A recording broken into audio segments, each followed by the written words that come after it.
Hello, hello, hello. This is the Vanilla JavaScript podcast. I'm Chris Ferdinandi. Thanks so much for joining me. Today I'm talking about how sometimes you just need JavaScript. Back in June, over at gomakethings.com, I shared a list of HTML and CSS replacements for things that used to require JavaScript. And I absolutely love stuff like that. Anytime the platform releases HTML and CSS alternatives to things that used to require JavaScript, I'm going to rip that JS code out and throw in the HTML and CSS versions instead, if they can be done accessibly. One of the responses I got to that article was a website dedicated to HTML and CSS alternatives to JavaScript components. And while I love that sort of thing in concept, the first three components on the page were not accessible, as in they won't work for people who use screen readers or have certain types of disabilities.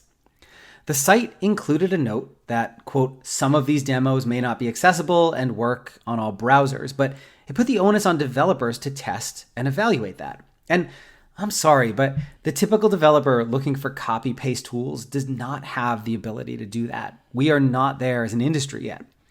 The point I'm trying to make is that I absolutely love when the platform releases features that replace JavaScript, but not every you don't need JS for this hack is better than using JavaScript. Often, JS is an important and necessary component to build something that's complete and accessible.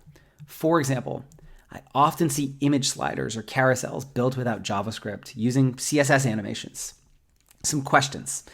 Can someone with cognitive impairments pause the animation to give them more time to take it in? Can someone who suffers from motion sickness disable the animations entirely and still see all of that content? Can a user move forward and backward through the slides on their own, or are they beholden to the built-in predefined animations? Are changes to the slides announced so that a screen reader user knows what's happening on the page?